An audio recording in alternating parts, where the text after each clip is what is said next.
Infinite Jest by David Foster Wallace. Winter, B.S., 1960, Tucson, Arizona. Jim. Not that way, Jim. That's no way to treat a garage door.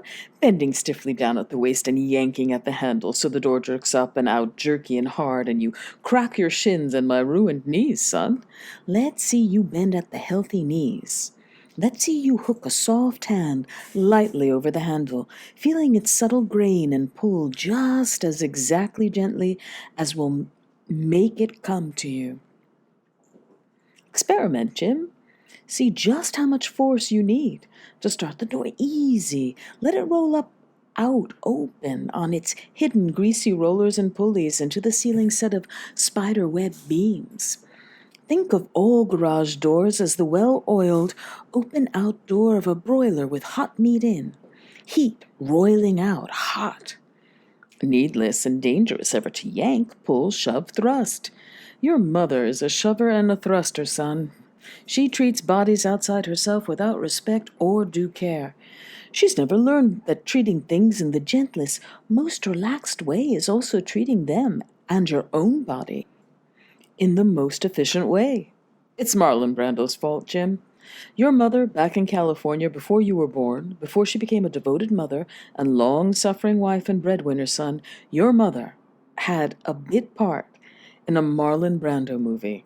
Her big moment. Had to stand there in saddle shoes and bobby socks and ponytail and put her hands over her ears as really loud motorbikes roared by. A major thespian moment, believe you me. She was in love from afar with this fellow, Marlon Brando, son. Who?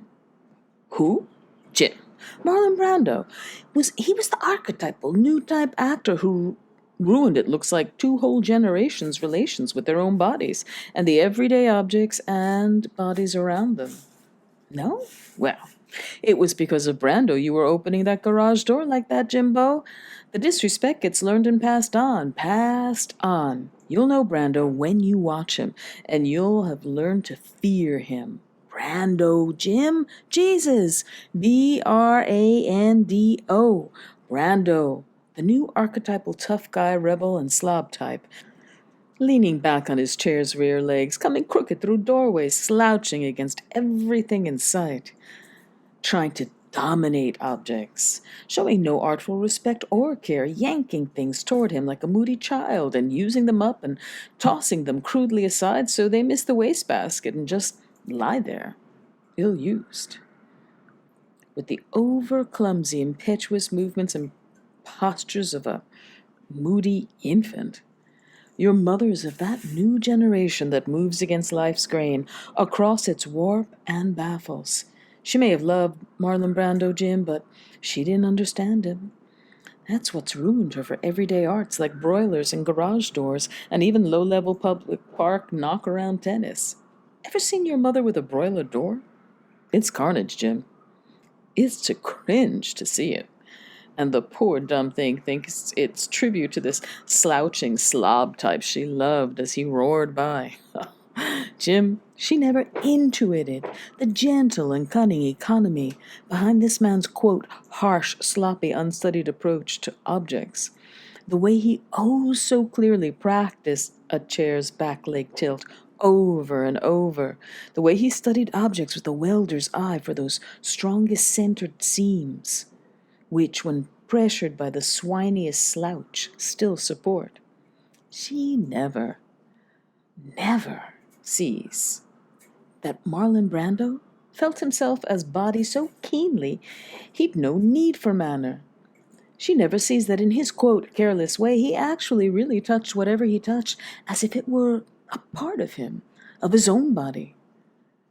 The world he only seemed to manhandle was for him sentient, feeling, and no one, and she never understood that. Sour, sodding grapes indeed. You can't envy someone who can't be that way. Respect, maybe.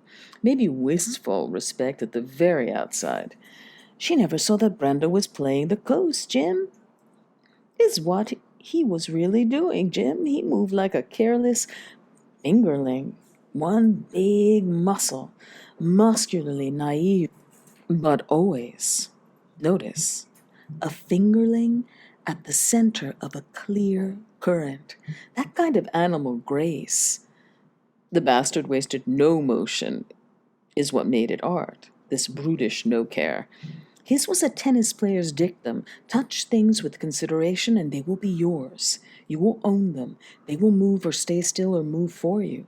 They will lie back and part their legs and yield up their innermost seams to you. Teach you all their tricks. You knew what the beats know, and what the great tennis player knows, son. Learn to do nothing with your whole head and body, and everything will be done by what's around you. I know you don't understand yet. I know that goggle-eyed stare. I know what it means all too well, son. It's no matter. You will, Jim. I know what I know. I'm predicting it right here, young Sir Jim. You are going to be a great tennis player. I was near great. You will be truly great. You will be the real thing. I know I haven't taught you to play yet. I know this is your first time, Jim. Jesus, relax. I know. It doesn't affect my predictive sense. You will overshadow and obliterate me. Today, you are starting, and within a very few years, I know all too well you will be able to beat me out there, and on the day you first beat me, I may well weep.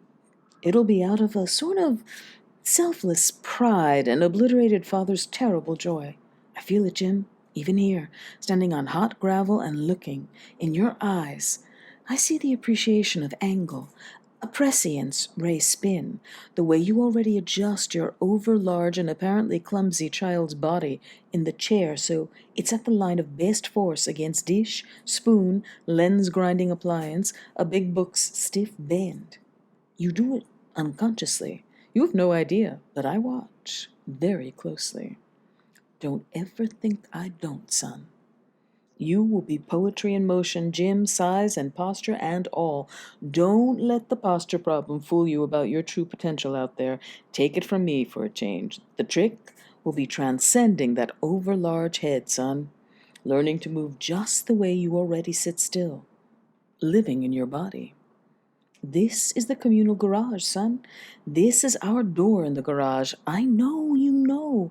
I know you've looked at it before many times. Now see it, Jim. See it as body, the dull-colored handle, the clockwise latch, the bits of bug trapped when the paint was wet and now still protruding, the cracks from this merciless sunlight out here. Original color, anyone's guess, boyo. The concave inlaid squares, how many? Beveled at how many levels at the borders that pass for decoration? Count the squares, maybe. Let's see you treat this door like a lady, son. Twisting the latch clockwise with one hand, that's right. And I guess you'll have to pull harder, Jim. Maybe even harder than that. That's the way she wants doing, Jim. Have a look, Jim. This is where we keep this 1956 Mercury Montclair you know so well. This Montclair weighs 3,900 pounds, give or take. It has 8 cylinders and a canted windshield and aerodynamic fins, Jim, and has a maximum flat-out road speed of 95 miles per hour per. I described the shade of the paint job of this Montclair to the dealer when I first saw it as bit-lip red. Jim, it's a machine. It will do what it's made for, and do it perfectly, but only when stimulated by someone who's made it his business to know its tricks and seams as a body.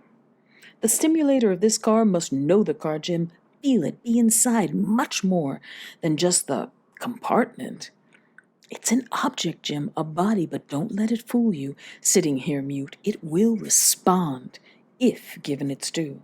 With artful care, it's a body and will respond with a well-oiled purr once I get some decent oil in her, and all mercuriously up to 95 big ones per. For just that driver who treats its body like his own, who feels the big steel body he's inside, who quietly and unnoticed feels the nubby plastic of the grip of the ship up next to the wheel, where he shifts just as he feels the skin and flesh, the muscle and sinew and bone, wrapped in gray spiderwebs of nerves in the blood-fed hand, just as he feels the plastic and the metal and flange and teeth, the pistons and rubbers and rods of the amber-fueled Montclair when he shifts.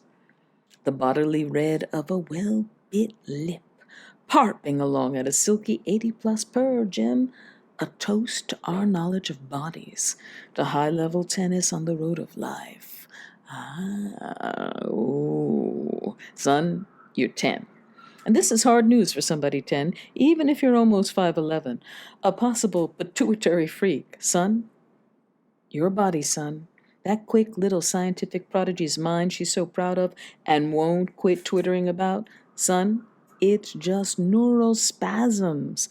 Those thoughts in your mind are just the sound of your head revving. And head is still just body, Jim. Commit this to memory. Head is body, Jim. Brace yourself against my shoulders here for this hard news at 10. You're a machine, a body, an object, Jim. No less than this rutilant Montclair, this coil of hose here or that rake there for the front yard's gravel, or sweet Jesus, this nasty fat spider flexing in its web over there up next to the rake handle. See it? See it? Latrodectus mactans, Jim. Widow. Grab this racket and move gracefully and feelingly over there and kill that widow for me, young Sir Jim. Go on. Say it. K. Take no names. There's the lad. Here's to a spiderless section of the communal garage. Bodies, bodies everywhere. A tennis ball is the ultimate body, kid. We're coming to the crux of what I have to try to impart to you before we get out there and start actuating this fearsome potential of yours, Jim. A tennis ball is the ultimate body, perfectly round, even distribution of mass, but empty inside, utterly, a vacuum. Susceptible to whim, spin, to force, used well or poorly. It will reflect your own character, characterless itself, pure potential. Have a look at a ball. Get a ball from the cheap green plastic laundry basket of old used balls I keep there by the propane torches, and use to practice the occasional serve, Jimbo. Attaboy. Now, look at the ball. Heft it. Feel the weight. Here. I'll tear the ball open. Whew, see? Nothing in there but evacuated air that smells like a kind of rubber hell. Empty. Pure potential. Notice, I tore it open along the seam. It's a body. You'll learn to treat it with consideration, son. Some might say a kind of love. And it will open for you, do your bidding, be at your beck and soft lover's call. The thing truly great players with hale bodies who overshadow all others have is a way with the ball that's called, and keep in mind the garage door and broiler, touch. Touch the ball. Now, that's the touch of a player right there. And as with the ball, so that big, thin, slumped, overtall body, Sir Jimbo, I'm predicting it right now. I see the way you'll apply the lessons of today to yourself as a physical body.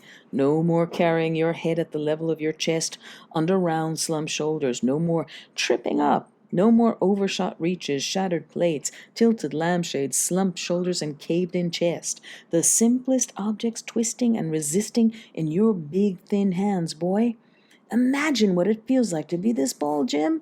Total physicality, no revving head, complete presence, absolute potential, sitting there, potentially absolute, in your big, pale, slender, girlish hand, so young its thumbs unwrinkled at the joint. My thumb's wrinkled at the joint, Jim. Some might say gnarled. Have a look at this thumb right here. But I still treat it as my own. I give it its due. You want a drink of this, son? I think you're ready for a drink of this. No? 9? Today, lesson 1, out there, you become, for better or worse, Jim, a man, a player, a body in commerce with bodies, a helmsman at your own vessel's tiller, a machine in the ghost, to quote a phrase. A 10-year-old freakishly tall, bow-tied, and thick-speckled citizen of the I drink this sometimes when I'm not actively working to help me accept the painful things. It's now time for me to tell you, son. Jim, are you ready?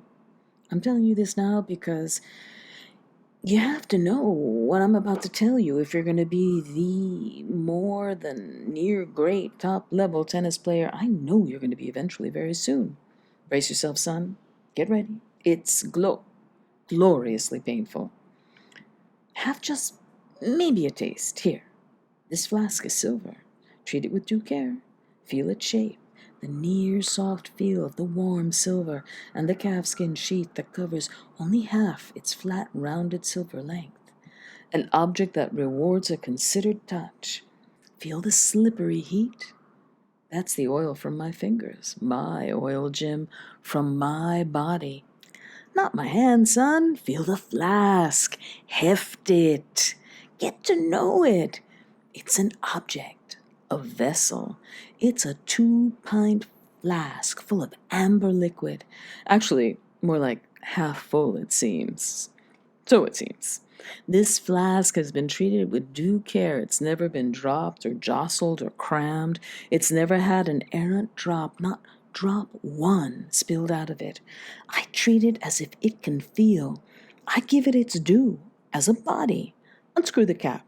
Hold the calfskin sheath in your right hand and use your good left hand to feel the cap shape and ease it around on the threads. Son, you'll have to put what is that Columbia Guide to Refractive Indices second edition down, son.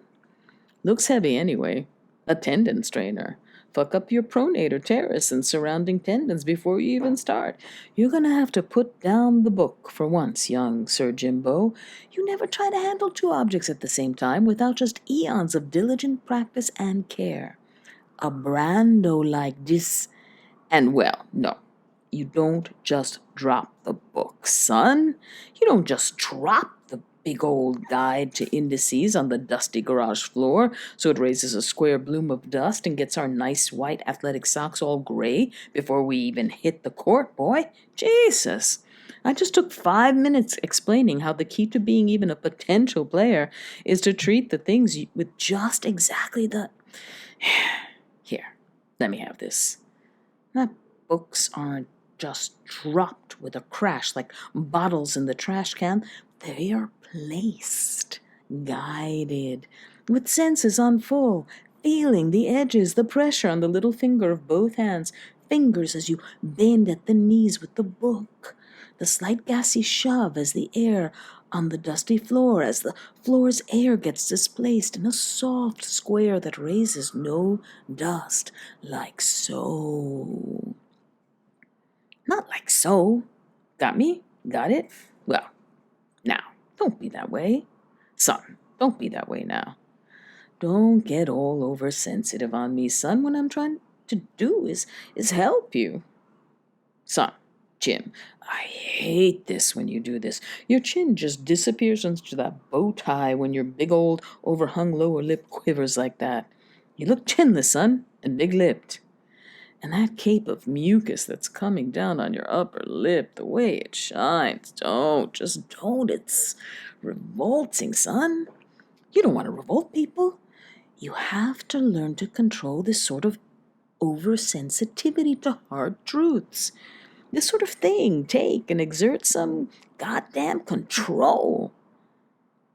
Is the point of what I'm taking this whole entire goddamn morning off rehearsal with not one but two vitally urgent auditions looming down my neck so I can show you.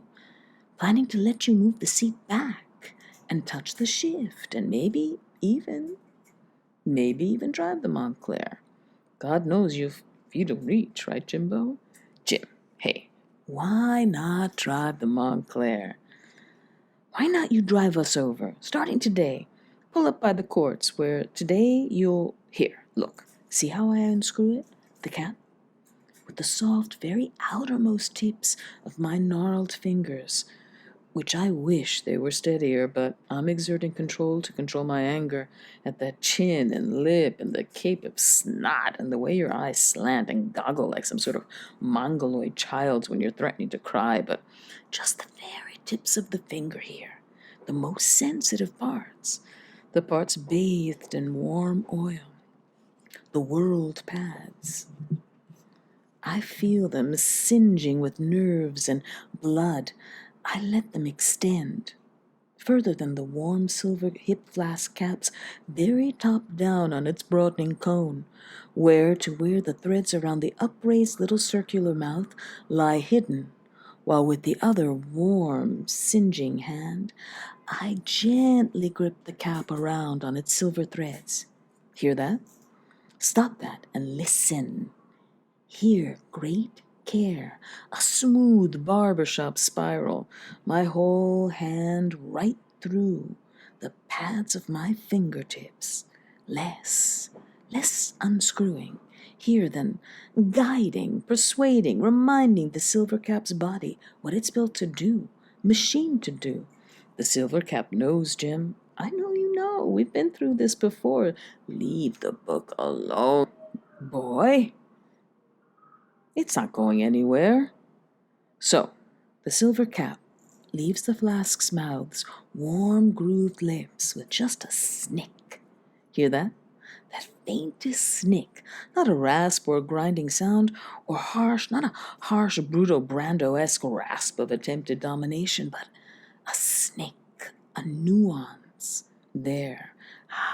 Oh, like the once you've heard it never mistake punk of a true hit ball, Jim.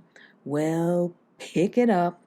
Then if you're afraid of a little dust, Jim, pick the book up if it's going to make you all goggle-eyed and chinless, honestly. Jesus, why do I try? I try and try. Just wanted to introduce you to the broiler's garage and let you drive, maybe, feeling the Montclair's body, taking my time to let you pull up to the courts with the Montclair shift in a neutral glide. And the 8 cylinders thrumming and snicking like a healthy heart, and the wheels all perfectly flush with the curb, and bring out my good old trusty laundry basket of balls and rackets and towels and flask, and my son, my flesh of my flesh, white slump flesh of my flesh, who wanted to embark on what I predict right now will be a tennis career that'll put his busted up, used up old dad back square in his little place, who wanted to maybe, for once, be a real boy and learn how to play and have fun and frolic and play around in the unrelieved sunshine this city's so fuck-all famous for. To enjoy it while he can. Because did your mother tell you? We're moving. That we're moving back to California finally this spring? We're moving, son. I'm harking one last attempted time to that celluloid siren's call. I'm giving it the one last total shot a man's obligation to his last waning talent deserves, Jim. Last total shot. We're headed for the big time again, at last. For the first time since she announced she was having you, Jim, hitting the road, celluloid bound, so say adios to that school and that fluttery little moth of a physics teacher and those slump chinless slide rule wielding friends of no, now wait, I didn't mean it. I meant I wanted to tell you now, ahead of time, your mother and I, to give you plenty of notice so you could adjust this time because, oh, you made it so misinterpretably clear how this last move to this trailer park upset you so, didn't you? To a mobile home and with chemical toilet and bolts to hold it in place and window webs every place you look and grit settling on everything like dust out here and the club staff quarters I got us removed from, or the house. It was clearly my fault we couldn't afford any more. It was my fault. I mean, who else's fault would it be? Am I right? That we moved your big, soft body with allegedly not enough notice and that East Side school you cried over and that Negro research resource librarian there with the hair out to here, that lady with the upturned nose on tiptoe all the time. I have to tell you, she seemed so consummate East Side Tucsononian, all self-consciously not of this earth's grit, urging us to, quote, nurture your optical knack with physics, with her nose upturned so you could see up in there, and on her toes like something skilled overheard had sunk a hook between her big splayed fingerlings' nostrils and were reeling skyward up toward the ether little by little. I'll bet those heelless pumps are off the floor altogether by now, son. What do you say, son? What do you think? No, go on, cry, don't inhibit yourself. I won't say a word, except it's getting to me less all the time when you do it. I'll just warn you. I think you're overworking the tears, and it's getting less effective with me each time you use it, though. We both know, don't we? Just between you and me. We know it'll always work on your mother, won't it? Never fail. She'll every time take and bend your big head down to her shoulder so it looks obscene if you see it, patting on your back like she's burping some sort of slumping, oversized, obscene, bow-tied infant with a book straining his pronator terrorist crying. Will you do this when you're grown? Will there be episodes like this when you're a man at your own tiller? A citizen of a world that won't go pat, pat, pat, there? Will your face crumple and bulge like this when you're 6.5 grotesque feet tall, 6'6" plus like your grandfather, may he rot in hell's rubber vacuum, when he finally kicks on the 10th tee, and with your flat face and no chin just like him on that poor, dumb, patient woman's fragile, wet, snotty, long-suffering shoulder? Did I tell you what he did? Did I tell you what he did? I was your age, Jim. Here, take the flask. No, give it here. Oh, I was 13, and I started to play well. Seriously, I was 12 or 13 and playing for years already, and he'd never been to watch.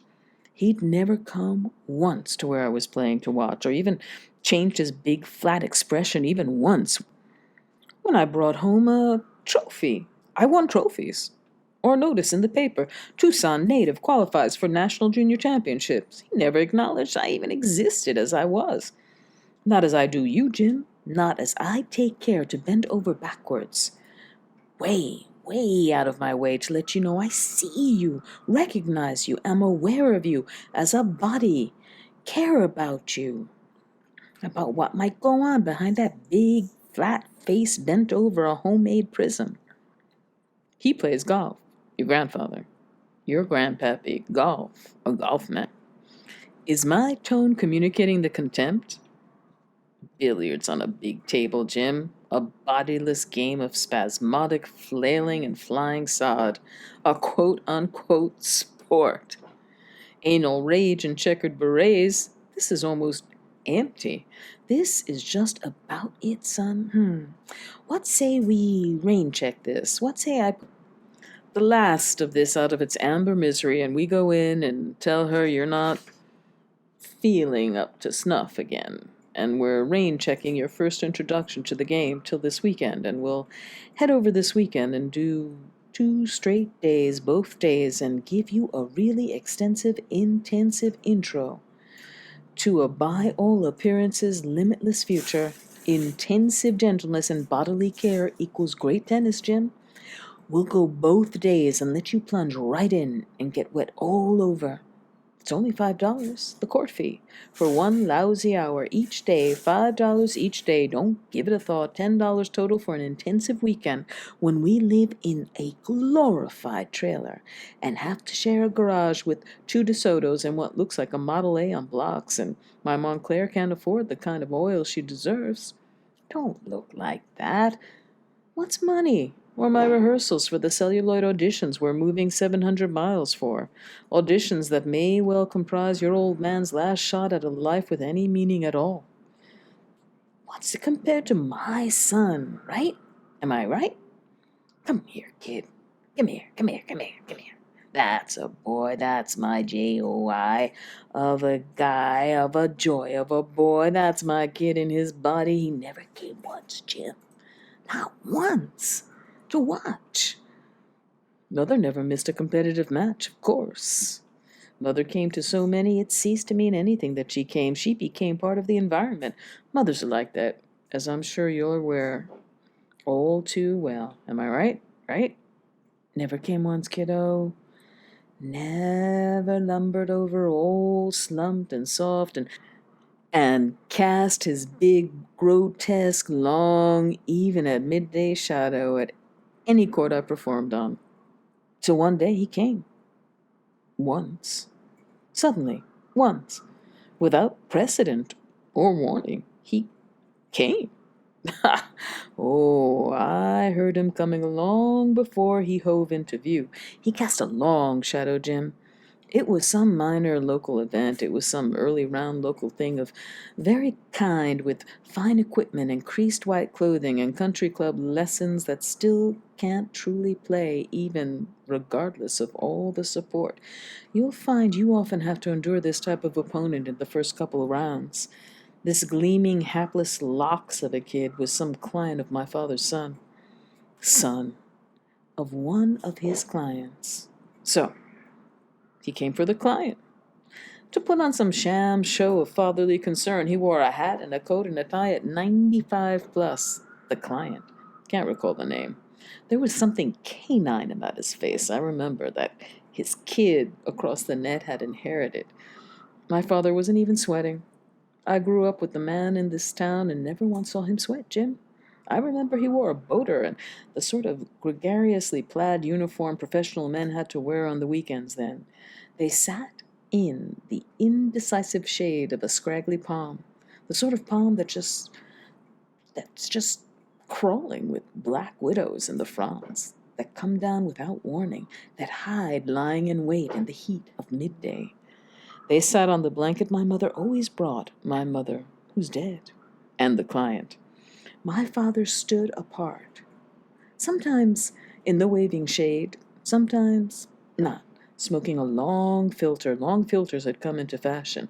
He never sat on the ground, not in this American Southwest he didn't. There was a man with a healthy respect for spiders. And never on the ground under a palm. He knew he was too grotesquely tall and ungainly to stand up in a hurry or roll screaming out of the way in a hurry in case of falling spiders. They've been known to be willing to drop right out of the trees they hide in the daytime, you know. Drop right down on you if you're sitting on the ground in the shade. He was no fool, the bastard, a golfer. They all watched. I was right there on the first court. This park no longer exists, Jim. Cars are now parked in what used to be these rough, green asphalt courts, shimmering the heat. They were right there, watching, their heads going back and forth in that windshield wiper way of people watching quality tennis. And was I nervous, young sir? J-O-I. With the one and only himself there, in all his wooden glory there, watching, half in and out of the light, expressionless? I was not. I was in my body. My body and I were one. My Wood Wilson from my stack of Wood Wilsons in their trapezoid presses was a sentient expression of my arm. And I felt it, singing, and my hand. And they were alive. My well-armed hand was the secretary of my mind, lithe and responsive and senza errori, because I knew myself as a body, and was fully inside my little child's body out there, Jim. I was in my big right arm and scarless legs, safely ensconced, running here and there, my head pounding like a heart, sweat pearled on every limb, running like a veld creature, leaping, frolicking, striking with maximum economy and minimum effort. My eyes on the bowl and the corners both. I was 2, 3, and a couple of shots ahead of both me and the hapless canine client's kid. Handing the dandy his pampered ass, it was carnage. It was a scene out of nature in its rawest state, Jim. You should have been there. The kid kept bending over to get his breath. The smoothly economical frolicking I was doing contrasted starkly compared to the heavily jerky way he was being forced to stomp around and lunge. His white knit shirt and name-brand shorts were soaked through, so you could see the straps of his jock biting into the soft ass I was handing him. He wore a flitty little white visor, such as 52-year-old women at country clubs and posh southwestern resorts wear. I was, in a word, deft, considered, prescient. I made him stomp and stagger and lunge. I wanted to humiliate him. The client's long, sharp face was sagging. My father had no face. It was sharply shadowed and then illuminated in the wagging Franz shadow. He half stood in, but was wreathed in smoke from the long filters he fancied. Long plastic filtered holders, yellowed at the stem, in imitation of the president, as courtiers once spluttered with the king, veiled in shade and then lit smoke. The client didn't know enough to keep quiet. He thought he was at a ball game or something. The client's voice carried. Our first court was right near the tree they sat under. The client's legs were out in front of them and protruded from the sharp star of frond shade. His slacks were lattice shadowed from the pattern of the fence. His son and I played just behind. He was drinking the lemonade my mother had brought for me. She made it fresh. He said I was good. My father's client did, in that emphasized way that made his voice carry. You know, son, good Godfrey Incandeza, old trout, but that lad of yours is good, unquote.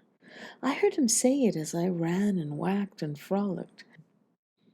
And I heard the tall son of a bitch's reply after a long pause, during which the world's whole air hung there as if lifted and left to swing. Standing at the baseline or walking back to the baseline to either serve or receive one of the two, I heard the client. His voice carried. And then I heard my father's reply, may he rot in a green and empty hell. I heard what? What he said in reply, Sambo. But not until after I'd fallen. I insist on this point, Jim. Not until after I'd started to fall. Jim, I'd been in the middle of trying to run down a ball way out of mortal reach. A rare, blind, lucky dribbler of a drop shot from the overgroomed locks across the net. A point I could have more than afforded to concede, but that's not the way a real player plays. With respect and due effort and care for every point.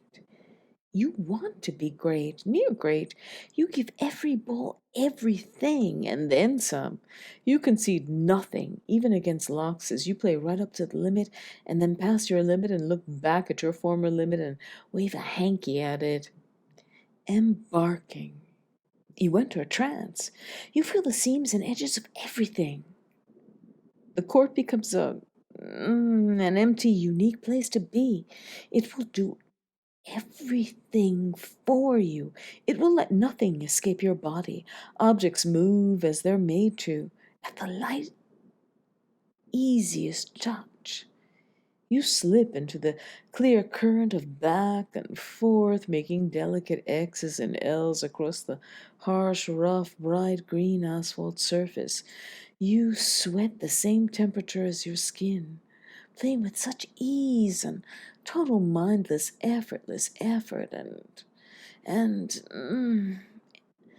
entranced concentration. You don't even consider whether to run down every ball. You barely are aware you're doing it. Your body's doing it for you, and the court and the game's doing it for your body. You're barely involved. It's magic, boy.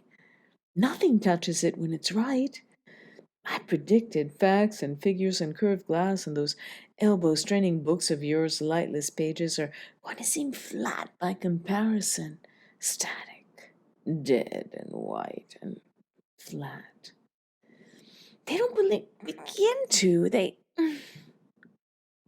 It's like a dance, Jim. The point is, I was too bodily respectful to slip up and fall on my own out there. And the other point is, I started to fall forward even before I started to hear him reply, standing there, yes, but he'll never be great. What he said in no way made me fall there. Yes, but he'll never be great. The unlovely opponent had dribbled one just barely over the too low public park net. A freak accident, a mishit drop shot, and another man on another court in another early round. Laffer would have let it dribble, conceded the affordable, not tried to wave a hanky from the vessel of his limit, not race on all 8 healthy scarless cylinders desperately forward toward the net to try to catch the goddamn thing on the first bounce. Jim, but any man can slip.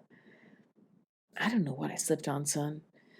There were spiders well known to infest the palm fronds all along the court's fences. They come down at night on threads, bulbous, flexing.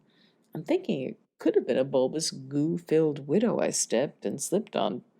Jim, a spider, a mad, rogue spider, come down on its thread into the shade, flabby and crawling, or that leapt suicidally right from the overhanging frond on to the court, probably making a slight, flabby, hideous sound when it landed, crawling around on his claws, blinking grotesquely in the hot light it hated that I stepped on, rushing forward and killed and slipped on the mess the big, loathsome spider made. See these scars? All knotted and ragged, like something had torn at my own body's knees, the way a slouching Brando would just rip a letter open with his teeth and let the envelope fall on the floor all wet and rent and torn. All the palms along the fence were sick. They had palm rot. It was the A.D. year 1933 of the great Bisbee palm rot epidemic all through the state.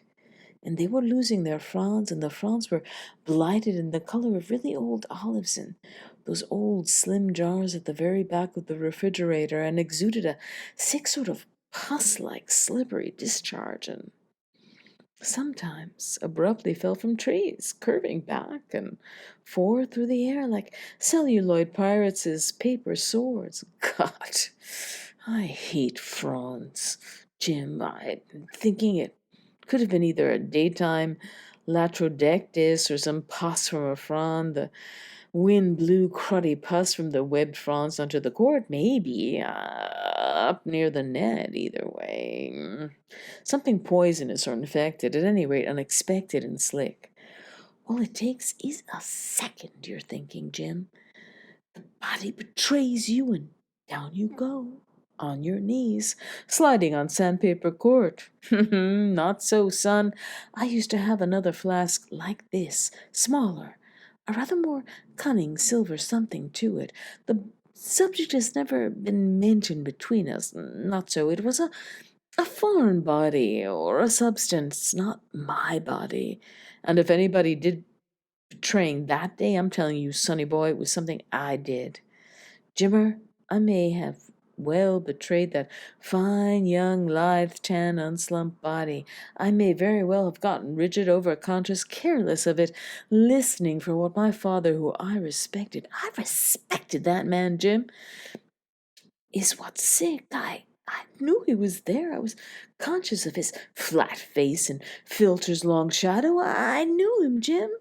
Things were different when I was growing up, Jim. I hate, Jesus, I hate saying something like this. Things were different when I was a lad type cliche shit. The sort of cliche fathers back then spouted, assuming he was said anything at all, but it was different. Our kids, my generation's kids, now, you, this post-Brando crowd, you new kids can't like us or dislike us or respect us or not as human beings, Jim. Your parents, no, Wade, you don't have to pretend you disagree. Don't. You don't have to say it, Jim, because I know it. I could have predicted it watching Brando and Dean and the rest, and I know it, so don't splutter. I blame no one your age, boyo. You see, parents is kind or unkind or happy or miserable or drunk or sober or great or near great or failed the way you see a table square or a Montclair lip red. Kids today, you kids today somehow don't know how to feel, much less love, to say nothing of respect. We're just bodies to you. We're just bodies and shoulders and scarred knees and big bellies and empty wallets and flasks to you. I'm not saying something cliche like you take us for granted so much as I'm saying you cannot imagine our absence. We're so present, it ceased to mean. We're environmental furniture of the world, Jim. I could imagine that man's absence, Jim. I'm telling you, you cannot imagine my absence. It's my fault, Jim. Home so much, limping around, ruined knees, overweight, under the influence. Burping, non-slim, sweat-soaked in that broiler of a trailer, burping, farting, frustrated, miserable, knocking lamps over, overshooting my reach, afraid to give my last talent the one shot it demanded. Talent is its own expectation, Jim. You either live up to it, or it waves like a hanky, receding forever. Use it or lose it, he'd say over the newspaper.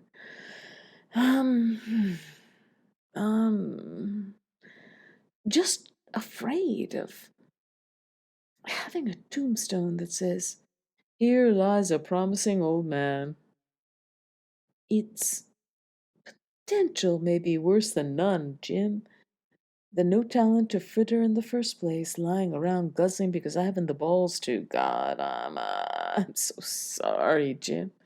You don't deserve to see me like this. I'm so scared, Jim. I'm so scared of dying without ever really being seen. Can you understand? Are you enough of a big, thin, prematurely stooped, young, bespectacled man, even with your whole life still ahead of you, to understand? Can you see? I was giving it all I had. That I was in there, out there in the heat, listening, webbed with nerves, a self that touches all edges. I remember she said, I felt it in a way I fear you and your generation never could, son. It was less like falling than being shot out of something, is the way I recall it.